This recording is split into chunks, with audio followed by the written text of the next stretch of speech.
ایک بندہ مجھے کہنے لگا کہ بڑی پریشانیاں ہیں، تو میں نے کہا اللہ کی مخلوق کے لیے آسانیاں پیدا کرو. تو اس نے کہا میں تو کسی کو کوئی تکلیف نہیں دیتا. میں نے کہا کہ آپ کے گھر کے سامنے گلی کتنی چوڑی ہے؟ تو وہ کہنے لگا 12 فٹ کی گلی ہے. تو میں نے کہا کہ آپ نے جو تھڑا بنایا ہے وہ کتنا آپ نے بنایا؟ کہتا 3 سیڑھیاں ہیں. تو میں نے کہا کہ یہ اللہ کی مخلوق کو تکلیف نہیں ہے؟ 12 فٹ کی گلی ہے، لوگوں کی بیچاروں کی کبھی گاڑیاں بھی گزرتی ہیں، جنازے بھی گزرتے ہیں، اور تم نے 3 سیڑھیاں اس گلی کے اندر رکھی ہوئی ہیں، اور تم سمجھتے ہو کہ میں کسی کو تکلیف نہیں دے رہا. تم لمحہ لمحہ اللہ کی مخلوق کو تکلیف دیتے، لمحہ لمحہ. اس کی رضا میں اپنی خواہش کو گم کر دینا، اس کی خوشنودی حاصل کرنا مقصود حیات بنا لینا محبت کہلاتا ہے. ہمارے سینے میں رکھا ہوا دل محبت سے خالی نہیں ہے. جب دل ہے تو پھر کوئی دل بر بھی ہوگا. غالب نے کہا تھا غم اگرچہ جاں گسل ہے پہ کیا بچیں کہ دل ہے، غم عشق اگر نہ ہوتا غم روزگار ہوتا. جب دل ہے تو پھر کسی کی الفت کا بسیرا بھی ہوگا، کسی کی آرزو، تمنا، خواہش، ہجر کی گھاتیں، وصل کی آرزوئیں، تڑپنا، پیچ و تاب، التہاب، اضطراب، رت جگہ، کسی کے ملنے کی شدید آرزو، یہ سب کچھ دل میں موجود ہوگا. اب یہ میرا اور آپ کا انتخاب ہے کہ ہم اپنے دل میں کس کو بساتے ہیں اور کس سے محبت کرتے ہیں. یہ تو ہو نہیں سکتا کہ دل محبت سے خالی رہے. جس طرح انسان کا ذہن کسی سوچ سے، کسی خیال سے خالی نہیں رہ سکتا، میں اور آپ اگر یہ طے کریں کہ ہم نے کچھ نہیں سوچنا تو ہم یہ سوچ رہے ہوتے ہیں کہ ہم نے کچھ نہیں سوچنا. اسی طرح اس گلاس میں اگر پانی نہیں بھریں گے تو اس میں ہوا بھر جائے گی. دل کے اندر اگر آپ اللہ اور اس کے رسول کی محبت کو جگہ نہیں دیں گے تو اس کے اندر دنیا کی محبت پیدا ہوگی. آپ دیہات کے رہنے والے ہیں، زمین میں کچھ نہیں بوئیں گے تو جڑی بوٹیاں اگائیں گے. تو یہ تو طے ہے کہ جب دل ہے تو دل میں کسی کی محبت ہوگی. بہت قیمتی اثاثہ ہے انسان کا دل. سارے جسم میں سب سے قیمتی چیز قلب ہے، اور پوری زندگی اسی کے گرد گھومتی ہے. اللہ کے محبوب علیہ السلام نے فرمایا کہ انسان کے جسم میں گوشت کا ایک ٹکڑا ہے، جب وہ صحیح ہو جائے تو پورا جسم صحیح ہو جاتا ہے، اور جب وہ خراب ہو جائے تو پورا جسم خراب ہو جاتا ہے. پھر فرمایا الا وہی القلب، سن لو گوشت کے اس ٹکڑے کو دل کہتے ہیں. اب اس دل میں غیر اللہ کی محبت ڈال کر کے اس کو خراب بھی کیا جا سکتا ہے، شیطان کا ڈیرا دل کے اوپر جمع کر کے اس کو خراب بھی کیا جا سکتا ہے، اور نور حب الہی سے، عشق رسالت مآب صلی اللہ علیہ وآلہ وسلم سے اس کو آباد بھی کیا جا سکتا ہے. دیکھیے محبت آپ جس سے کر رہے ہیں اس کی محبت کے اثرات اس کے مطابق آئیں گے. محبتیں برباد بھی کرتی ہیں اور محبتیں آباد بھی کرتی ہیں. ایک محبت کے بارے میں غالب نے کہا تھا، عشق نے غالب نکما کر دیا، ورنہ ہم بھی آدمی تھے کام کے۔ اچھے بڑے انسان کے پلے محبت کو چھوڑتی نہیں ہے، کیس کو مجنوں بنا کے رکھ دیتی ہے، حواس باختہ کر دیتی ہے۔ پھرتے ہیں میر خوار کوئی پوچھتا نہیں، اس عاشقی میں عزت سادات بھی گئی۔ ایک وہ محبت ہے کہ بندہ اس محبت کا اظہار کرنے سے ڈرتا ہے اور وہ رسوائے زمانہ بنا دیتی ہے، اچھے بھلے بندے کو نکما کر دیتی ہے، عزت سادات بھی ختم ہو جاتی ہے۔ لیکن آج ہم جس محبت کو عنوان بنائے اس کانفرنس کا انعقاد کیے ہوئے ہیں، وہ ذرہ نواز محبت ہے، وہ بندہ نواز محبت ہے، وہ پستیوں سے اٹھا کے اوج ثریا کی بلندیوں تک پہنچا دیتی ہے۔ یہ وہ محبت نہیں ہے جو غالب جیسے پڑھے لکھے شخص کو بھی نکما کر دے، میر تقی میر جیسے عالی مرتبت شخص بھی کہنے پہ مجبور ہو کہ اس نے پلے کچھ نہیں چھوڑا، عزت سادات بھی لے اڑی۔ لیکن یہ حبشی کی عزت اتنی بڑھاتی ہے جس محبت کی میں کہانی چھیڑنے لگا ہوں، کہ میرے حضور معراج سے واپس پلٹتے ہیں اور بلال حبشی سے کہتے ہیں کہ تو کون سا نیک عمل کرتا ہے، میں نے جنت میں تیرے قدموں کی آہٹ سنی۔ تو اس محبت نے سرفراز کر دیا، اس محبت نے سر بلند کر دیا۔ آپ جتنے لوگ بیٹھے ہیں، میں اگر آپ سے پوچھوں کہ جس زمانے میں میرے حضور علیہ السلام تشریف لائے تھے، اس زمانے کے خاقان کا نام کیا تھا، تو شاید آپ نہ بتا سکیں، جبکہ وہ اس دور کا بہت بڑا آدمی تھا۔ چلے میں یہ پوچھتا ہوں، اس دور کے کیسر کا نام کیا تھا؟ رومن امپائر اس دور کی سپر طاقت تھی، اس کے حکمران کا نام اگر میں آپ سے پوچھوں تو شاید آپ نہ بتا سکیں۔ دوسری سپر طاقت تھی اس زمانے کی پرشین امپائر، کسرا ایران کا نام پوچھوں اگر میں تو شاید وہ بھی چند لوگ بتا سکیں۔ بھری بزم کے اندر کوئی خاقان کا نام نہیں جانتا، کوئی کیسر کا نام نہیں جانتا، کوئی کسرا کا نام نہیں جانتا، اور میں اس مجلس میں موجود سب سے کم عمر بچے سے پوچھوں کہ میرے حضور کے مؤذن کا نام کیا تھا، تو وہ سر اٹھا کر بلال حبشی کا نام لے گا یا نہیں لے گا؟ تو پھر یہ عشق ہے جس نے سرفراز کیا۔ اقبال یہ کس کے عشق کا فیض عام ہے، رومی فنا ہوا حبشی کو دوام ہے۔ سلطنت روم کا شہنشاہ آج اس کا نام بھی زمانہ بھول گیا، لیکن بلال کے نام کی مسجد دنیا کے جس کونے پہ جاؤ آپ کو ملے گی، اور جب بھی اذان پکاری جاتی ہے تو یاد بلال تازہ ہو جاتی ہے۔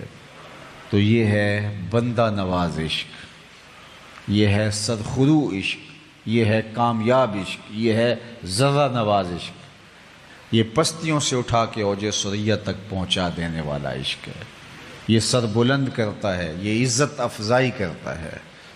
اللہ اکبر۔ دنیا کی محبتیں، دنیا کی الفتیں انسانوں کو توڑتی ہیں۔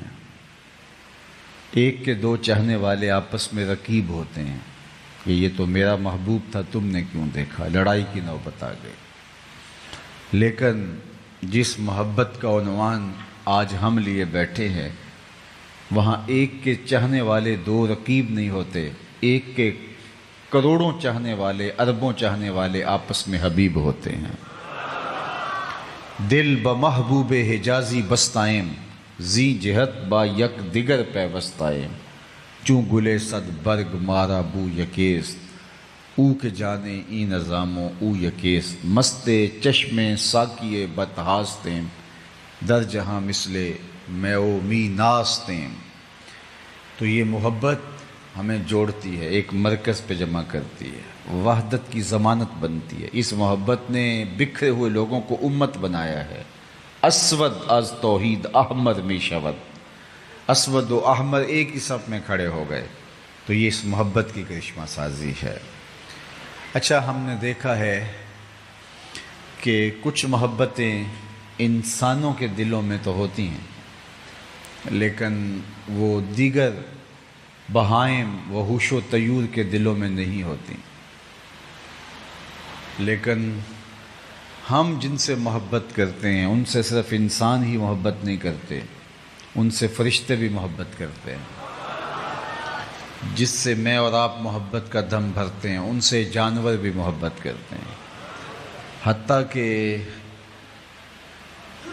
ذی روح تو ذی روح رہے، پتھر بھی ان سے محبت کرنے پہ مجبور. اللہ اکبر. اور سب سے بڑی بات یہ ہے کہ خالق نے خود بنا کے، خود پیکر تراش کے پھر خود کہا میں تم سے محبت کرتا ہوں. جس کا حسن اللہ کو بھی بھا گیا ایسے پیارے سے محبت کیجیے. اللہ اکبر. اور یہ ہمارا اعزاز ہے کہ ہمارا محبوب وہ ہے جو خدا کا بھی محبوب ہے.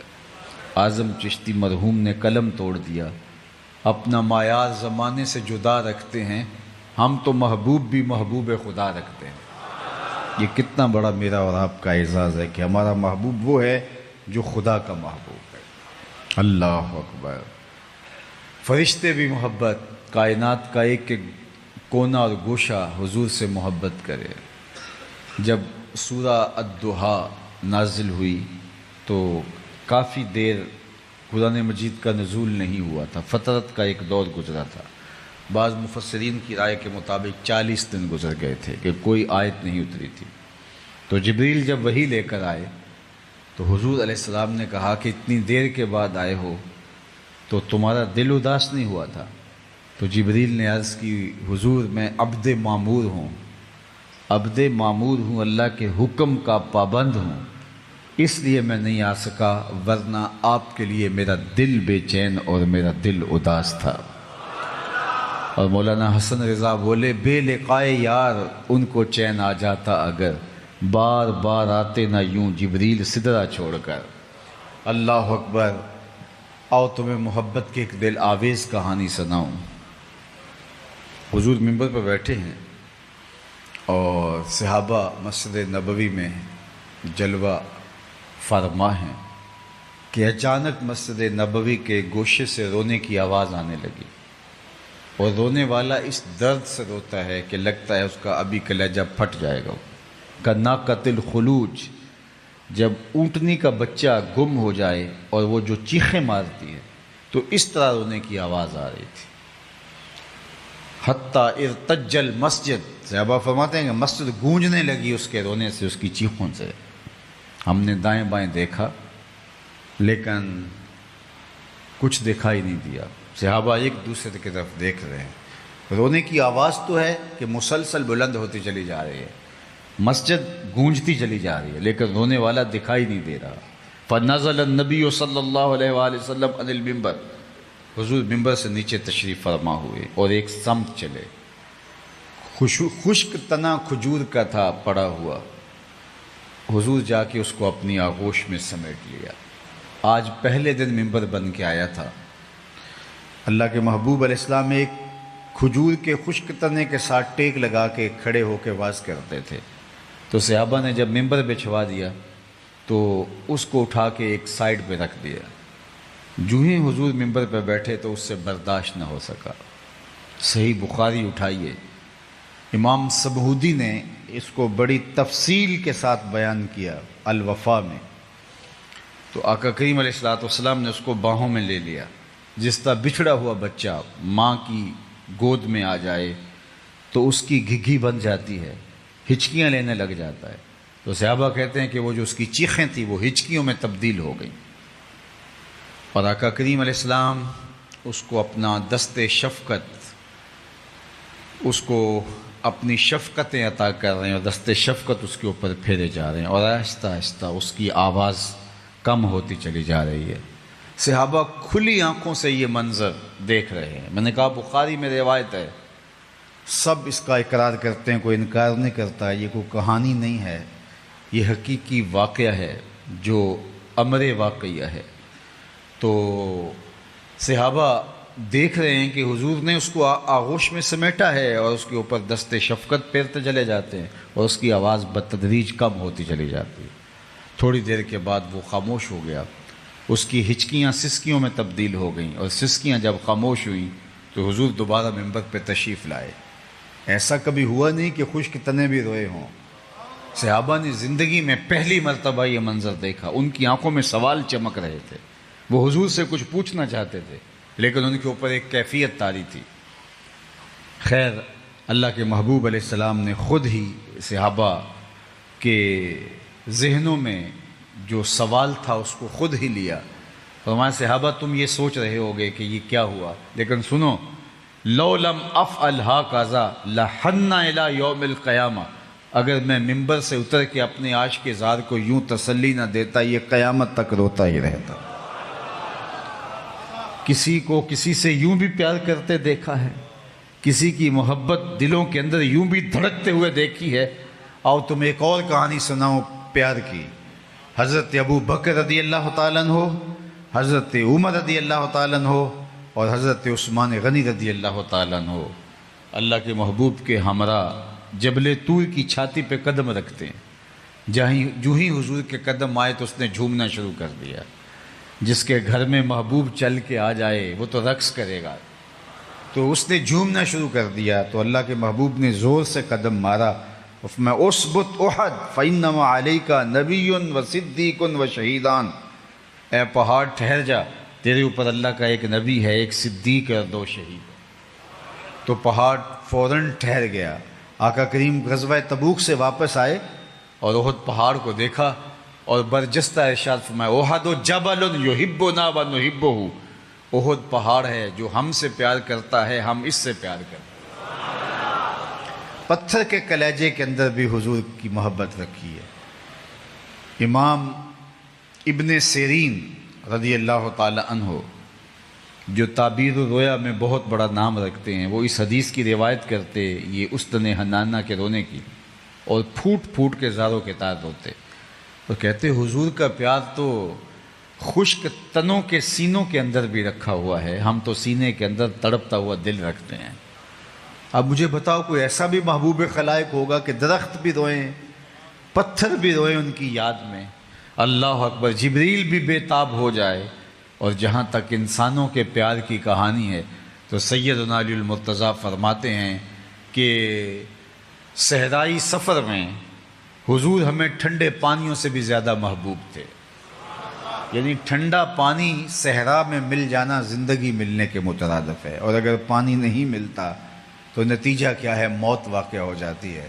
تو یہ کہنا چاہ رہے ہیں سیدنا علی المرتضیٰ کہ حضور ہمیں جان سے بھی زیادہ عزیز تھے، حضور ہمیں ٹھنڈے پانیوں سے بھی زیادہ مرغوب اور محبوب تھے، اللہ اکبر۔ اور فرمایا اتنی دیر تک تم میں سے کوئی شخص کامل مومن نہیں ہو سکتا جب تک حضور علیہ الصلاۃ والسلام سے جو ہے وہ محبت نہ کرے۔ لا یؤمن احدکم حتی اکون احب الیہ من والدہ و ولدہ والناس اجمعین، میرے اور آپ کے آقا مولا مرشد دل و قلب و نگاہ نے ارشاد فرمایا کہ اتنی دیر تک کوئی کامل مومن نہیں ہو سکتا جب تک مجھے ہر شے سے زیادہ، اپنے ماں باپ سے، اپنی اولاد سے زیادہ مجھے محبوب نہ جان لے۔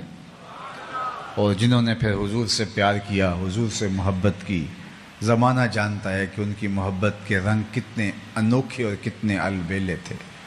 جناب سیدنا صدیق اکبر رضی اللہ تعالیٰ عنہ کی محبت دیکھیے، جان بھی قربان حضور کی راہوں میں، اللہ اکبر، اپنا مال بھی حضور کی راہوں میں قربان، اپنی اولاد بھی حضور کی راہوں میں قربان، اللہ اکبر، یہ محبت کا رنگ ہے، اللہ اکبر۔ حضرت سیدنا صدیق اکبر کی محبت کا ایک اسلوب دیکھیے کہ جب بھی وہ حضور سے مخاطبت کرتے، اور یہ تمام صحابہ کا طریق تھا کہ وہ مخاطبت کا انداز یہ رکھتے، فدا کا امی و ابی یا رسول اللہ، حضور میری ماں اور میرے باپ آپ پہ قربان ہوں، اس سے بغیر بات نہیں کرتے تھے۔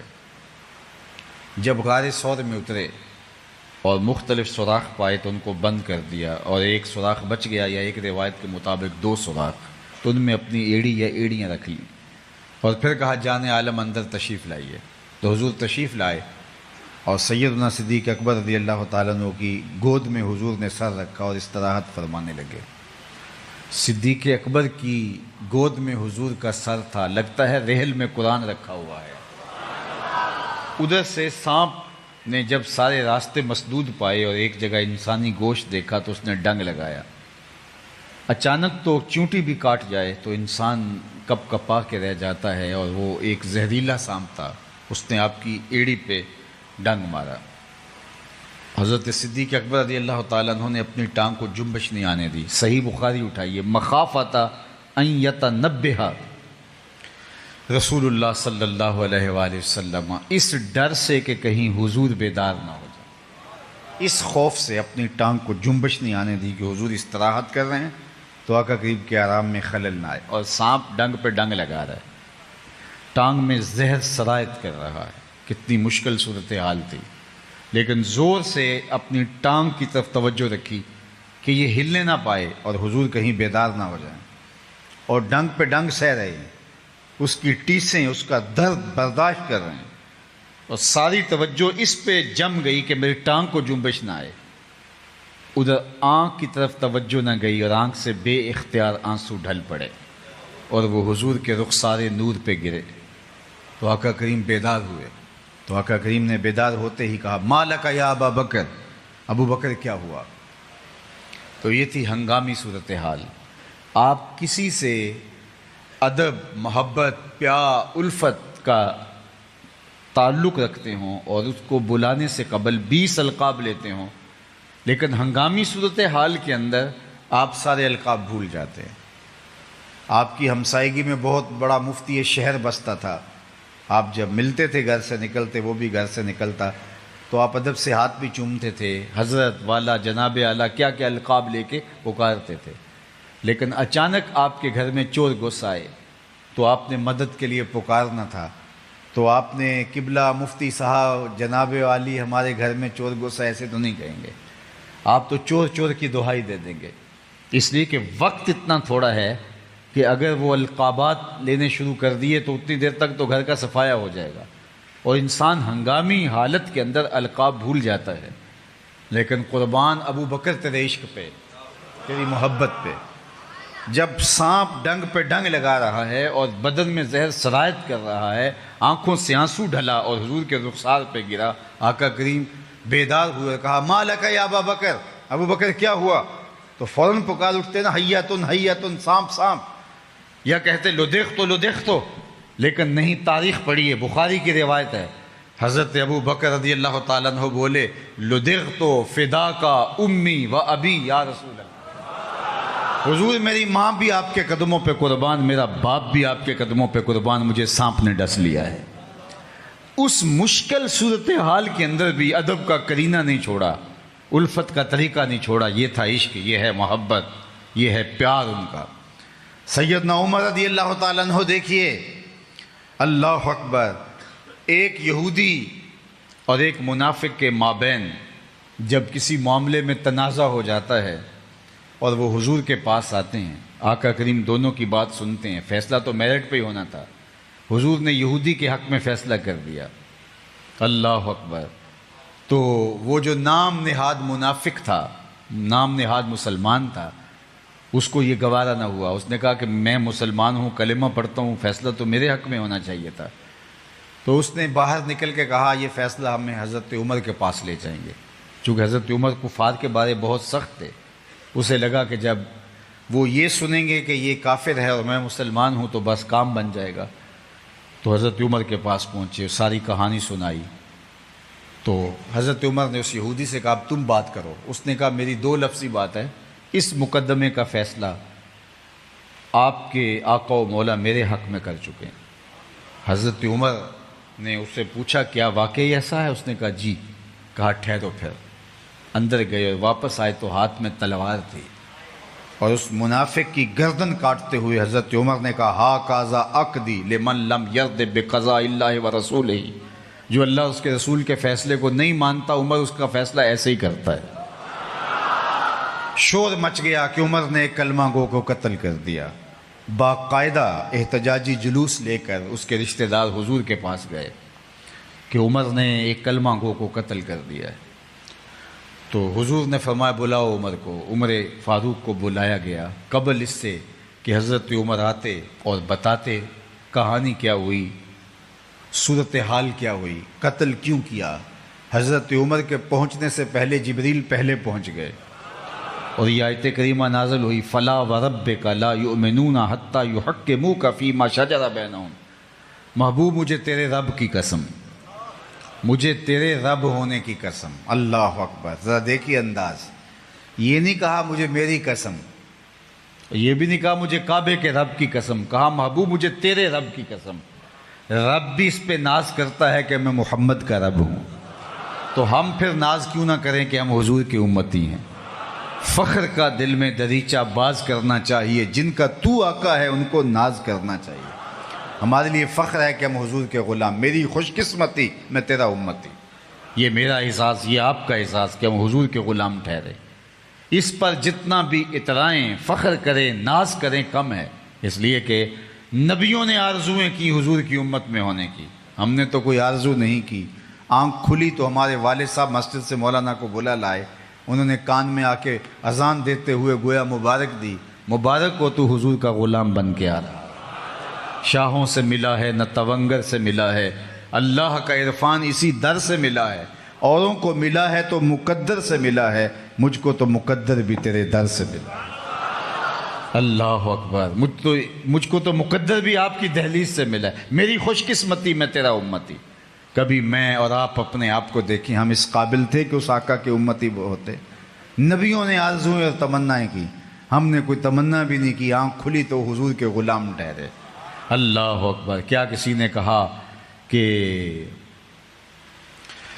اللہ اکبر کہ میں اس بات پہ ناز کرتا ہوں، بری نازم کہ ہستم امتے تو۔ ذرا شعر کا حسن دیکھیے، میں ترجمہ نہ بھی کروں گا تو پھر بھی یہ شعر آپ تک پہنچ گیا، چونکہ یہ بہت آسان فارسی ہے۔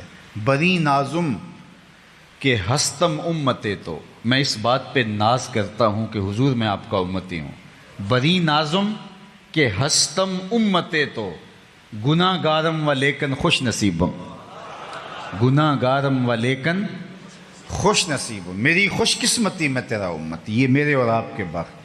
تو رب کہتا ہے فلا و رب کا، محبوب مجھے تیرے رب کی قسم۔ یہ تو کہتے ہیں کہ مومن کو قتل کر دیا، لا یؤمنون حتی یحکموک فیما شجر بینہم۔ اللہ اکبر، جو تیرے فیصلوں کو تیرے فیصلوں کو مانتا نہیں ہے، تو محبوب مجھے تیرے رب کی قسم وہ مومن ہی نہیں ہو سکتا۔ اللہ اکبر، یہ عشق ہے، یہ محبت کی داستان ہے۔ آئیے حضرت عثمان غنی کی کہانی سنیے رضی اللہ تعالی عنہ کی۔ صلح حدیبیہ کے موقع پر حضرت عثمان غنی رضی اللہ تعالیٰ عنہ کو سفیر بنا کر قریش کے پاس بھیجا گیا اور کہا کہ ہم لڑائی کے لیے نہیں آئے، ہم تو آئے ہیں عمرے کے لیے، تو لہٰذا ہمیں عمرہ کر کے واپس جانے دو۔ تو انہوں نے کہا کہ ہم نہیں اجازت دیں گے، لیکن عثمان تم آگے ہو تو کوئی بات نہیں ہے، تم عمرہ کر لو، تم ہمارے رشتہ دار بھی ہو۔ وہ سامنے رہا کعبۃ اللہ، وہ رہا حجر اسود، طواف بھی کرو، حجر اسود کو چومو بھی، زمزم بھی پیو، تو تمہیں ہم اجازت دیتے ہیں لیکن ہم مسلمانوں کو اجازت نہیں دیں گے۔ تو حضرت عثمان بولے جب میرے حضور طواف نہیں کریں گے تو عثمان کعبے کا طواف نہیں کرے گا۔ اللہ اکبر، حجر اسود موجود ہے، موقع بھی ہے، لیکن کہا نہیں چوموں گا اگر میرے حضور نہیں چومیں گے۔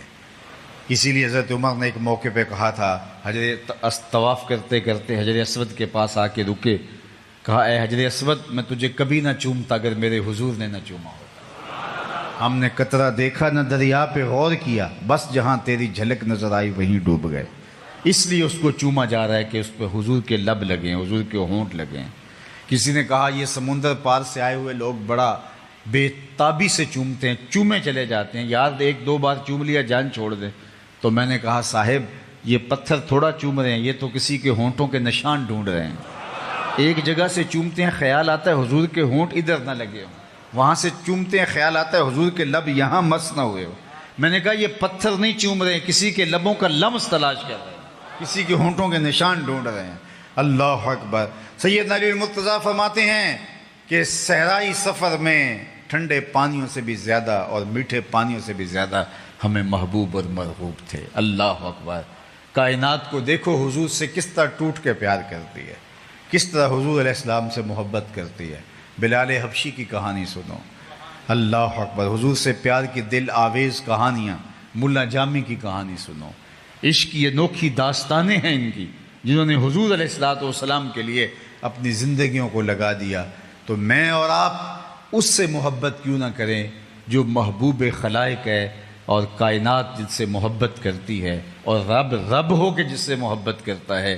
ہم تو ان کے غلام ٹھہرے، ہم تو ان کی امتی ٹھہرے، اور ان کی محبت مطلوب شریعت بھی ہے، ان کی محبت مطلوب عقل بھی ہے، ان کی محبت مقصود انسانیت بھی ہے۔ انسان کیوں ان سے محبت نہ کریں؟ اس لیے کہ کائنات کے اندر جتنا بھی اجالا موجود ہے یہ آمنہ کے لال کے قدموں کا صدقہ ہے۔ اگر وہ جلوہ گر نہ ہوتے تو آج بھی اندھیرا اور ظلمتیں ہوتی۔ تو میں اور آپ اپنی زندگی کا ایک ایک گوشہ ان کے نام لگائیں گے۔ اور صاحب میں آپ سے عرض کروں گا، حضور سے کون والی محبت کرنی ہے؟ کس طرح کی محبت؟ جو صرف نوک زباں پہ ہو، وہ محبت شریعت کا مطالبہ ہے۔ جو صرف ہمارے ظاہری لہجوں کے ساتھ جڑی ہوئی محبت ہے، اس محبت کا شریعت نے مطالبہ کیا نہیں۔ اس محبت کا مطالبہ شریعت اسلامیہ نے ہم سے کیا ہے جو اطاعت سے جڑی ہو، جو فرما برداری سے جڑی ہو۔ جو محب ہوتا ہے وہ محبوب کی اداؤں کو اختیار کرتا ہے۔ محبوب کا حکم تو وہ جان وار کے بھی پورا کرتا ہے، وہ محبوب کی خوشنودی کو بھی سمجھ رہا ہوتا ہے، محبوب کی چاہت کیا ہے، محبوب کی مرضی کیا ہے۔ مدینہ المنورہ کی ایک گلی سے حضور گزر رہے ہیں تو ایک ایسا گھر بن رہا تھا جو طرز تعمیر حضور کو پسند نہیں تھا۔ رکے، پوچھا یہ مکان کس کا ہے؟ کہا فلاں انصاری کا۔ حضور نے کچھ نہیں کہا، گزر گئے۔ کسی نے اس انصاری صحابی کو مل کے کہا، حضور گزرے تھے، تیرا مکان دیکھا تھا، چہرے پہ پسندیدگی کے آثار نہیں آئے۔ 2-4 دن کے بعد آقا کریم کا دوبارہ گزر ہوا تو وہاں ملبے کا ڈھیر پڑا ہوا تھا۔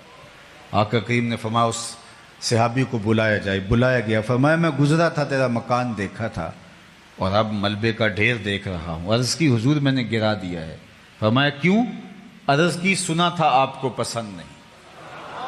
میں اور آپ سر سے لے کر پاؤں تک دیکھیں، ہمارا کیا کیا حضور کو پسند نہیں۔ عقیقے سے لے کے ولیمے تک دیکھیں، ہمارا کیا کیا حضور کو پسند نہیں۔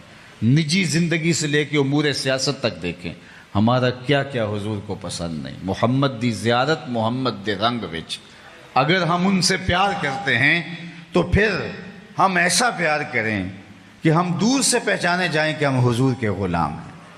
یہ نہ ہو کہ نوک زباں پہ عشق رسول کا دعویٰ لیکن ہمارا ظاہری حلیہ بتائے کہ ہم پیار کسی اور سے کرتے ہیں، ہمارے رویے بتائیں کہ ہم کسی اور تہذیب کے دل دادا ہیں، ہمارا طرز زندگی بتائے کہ ہماری خواہشات کا قبلہ اور ہے، ہماری آرزوؤں کا کعبہ اور ہے، لیکن زبان سے ہم یہ کہیں کہ ہم سب سے زیادہ پیار حضور سے کرتے ہیں تو صاحب نہیں۔ اگر ہماری زبان اس بات کی مدعی ہے کہ ہم حضور سے پیار کرتے ہیں تو ہمارے روز و شب بتائیں کہ ہاں ہمیں حضور ہی محبوب ہیں، ہماری شادیاں بتائیں ہمیں حضور ہی محبوب ہیں، ہمارے عقیقے اور ولیمے بتائیں ہمیں حضور سے ہی محبت ہے، ہمارا انداز حیات بتائے کہ ہم حضور سے ہی چاہت اور محبت کا ربط اور رشتہ رکھتے ہیں، ہماری زندگی گواہی دے کہ یہ شخص ٹوٹ کے رسول اللہ صلی اللہ علیہ وآلہ وسلم سے پیار کرتا ہے۔ ابھی میں کہیں بتا رہا تھا کہ ایک صحابی آئے اور انہوں نے حضور سے سلام لینا چاہا، آقا کریم نے اعراض کیا، رخ پھیر لیا۔ وہ سمجھے شاید حضور نے ایسا کیا ہے، اور ایسا اتفاقاً بھی ہو جاتا ہے، ہمارے ساتھ بھی ایسا ہوتا ہے۔ رش میں ایک بندہ ادھر سے سلام کر رہا ہے، ایک ادھر سے کر رہا ہے، تو بعض کا کوئی بندہ نظر انداز ہو جاتا ہے تو وہ قصد نہیں ہوتا، تو وہ ادھر سے جدھر حضور کا رخ ہوا تھا ادھر سے جا کے سلام عرض کرنے لگے، تو حضور نے پھر اعراض کیا۔ وہ سمجھ گئے کہ یہ تو ناراضگی ہے، لیکن انہیں یہ سمجھ نہیں آ رہا تھا کہ ناراضگی کی وجہ کیا ہے۔ وہ ایک مدت کے بعد آئے تھے، انہیں یہ سمجھ نہیں آ رہی کہ ناراضگی کی وجہ کیا ہو سکتی ہے۔ وہ صحابہ سے پوچھتے پھرتے ہیں، بلال تم بتاؤ حضور ناراض کیوں ہیں؟ عمر تم بتاؤ حضور ناراض کیوں ہیں؟ عثمان تم بتاؤ حضور ناراض کیوں ہیں؟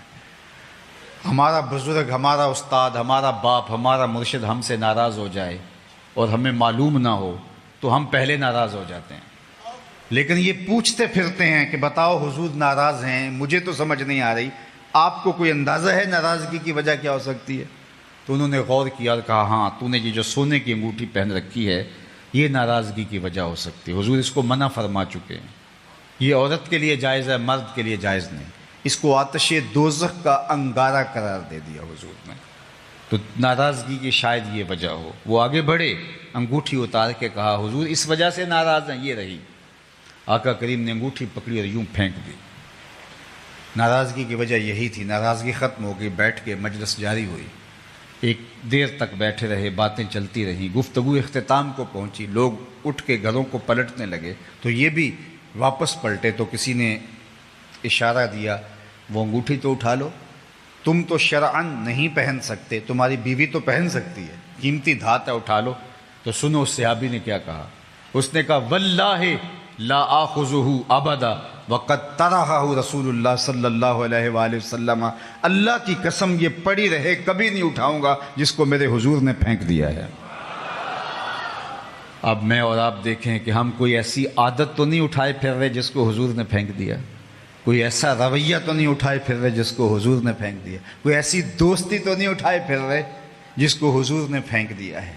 ہم تو اتنے ظالم لوگ ہیں کہ حضور کی ناپسندیدہ چیزوں کو سینے سے لگائے عشق رسول کا دعویٰ کر رہے ہوتے ہیں۔ کیسی کیسی دوستیاں ہیں حضور کا نام لینے والوں کی۔ پاکستان میں ایک اندازے کے مطابق 10,000 لوگ ایک سال میں صرف بیرون ملک جانے کے لیے اپنے آپ کو مرزائی لکھتے ہیں، صرف بیرون ملک جانے کے ایک سال میں 10,000 لوگ اپنے آپ کو مرزائی لکھ رہے ہیں۔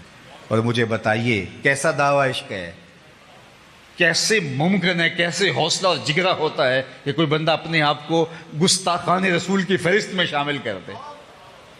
جب میں کہتا ہوں الہی میرے احوال دیکھ، حکم ہوتا ہے اپنا نامہ اعمال دیکھ، ہم اپنے رویے دیکھیں، اپنی عادات دیکھیں، اپنی خصلتیں دیکھیں، اپنے مزاج دیکھیں، اپنا اٹھنا بیٹھنا دیکھیں، اپنے کاروبار کے تیور اور انداز دیکھیں، اپنی نشست و برخاست دیکھیں، اپنی وضاقتہ دیکھیں، اپنا لباس دیکھیں، طرز زندگی دیکھیں، اور زبان سے دعویٰ ہے کہ ہمارے جیسا عاشق رسول زمانے میں کوئی نہیں ہے۔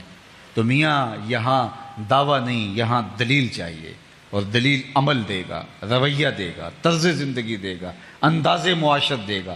میرے استاد فرمایا کرتے تھے کسی کو پوچھنا نہ پڑے اور تمہیں بتانے کی نوبت نہ آئے کہ دیکھو جناب یہ مذہب کے خانے میں اسلام لکھا ہے۔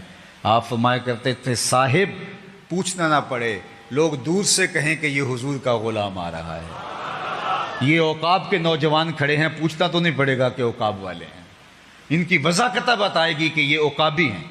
اور میں اور آپ اگر حضور کے غلام ہیں، ہاں سر سے لے کر پاؤں تک ہماری وضاقتہ، ہماری عادات، رویہ، ہمسایوں کے ساتھ سلوک، ماں باپ کے ساتھ سلوک، پنج گانا اللہ کے حضور سجدہ ریزیوں کا انداز بتائے کہ ہم حضور کے غلام ہیں، نہ یہ کہ ہم زبان سے اقرار کر کے اپنا عشق ثابت کرنے کے لیے دوسروں کو کافر قرار دیتے رہیں، لیکن خود ہم جہاں کھڑے ہیں وہاں ایک انچ بھی سرکنے کے لیے تیار نہیں۔ آئیے میں اور آپ اپنی زندگی کو حضور کے نام لگائیں۔ اقبال کے سارے کلام کا رس نچوڑیں تو خلاصہ یہ نکلتا ہے کہ محمد سے وفا تو نے تو ہم تیرے ہیں، یہ جہاں چیز ہے کیا لوح و قلم تیرے ہیں۔ اللہ ہمیں حضور کی سچی محبت اور آقا کریم علیہ الصلوۃ والسلام کی الفتوں کا نور نصیب فرمائے اور اپنی پناہوں کا حصار دے۔ جس طرح میں نے ابتداءً کہا کہ المصطفیٰ اسلامک سینٹر کی تعمیر کا سلسلہ جاری ہے، اور اس کے لیے آپ سب لوگوں کو اس سینٹر کے ساتھ تعاون کا ہاتھ بڑھانا ہوگا۔ الحمدللہ یہ سلسلہ نور آپ کی نسلوں کی بہتری کی ضمانت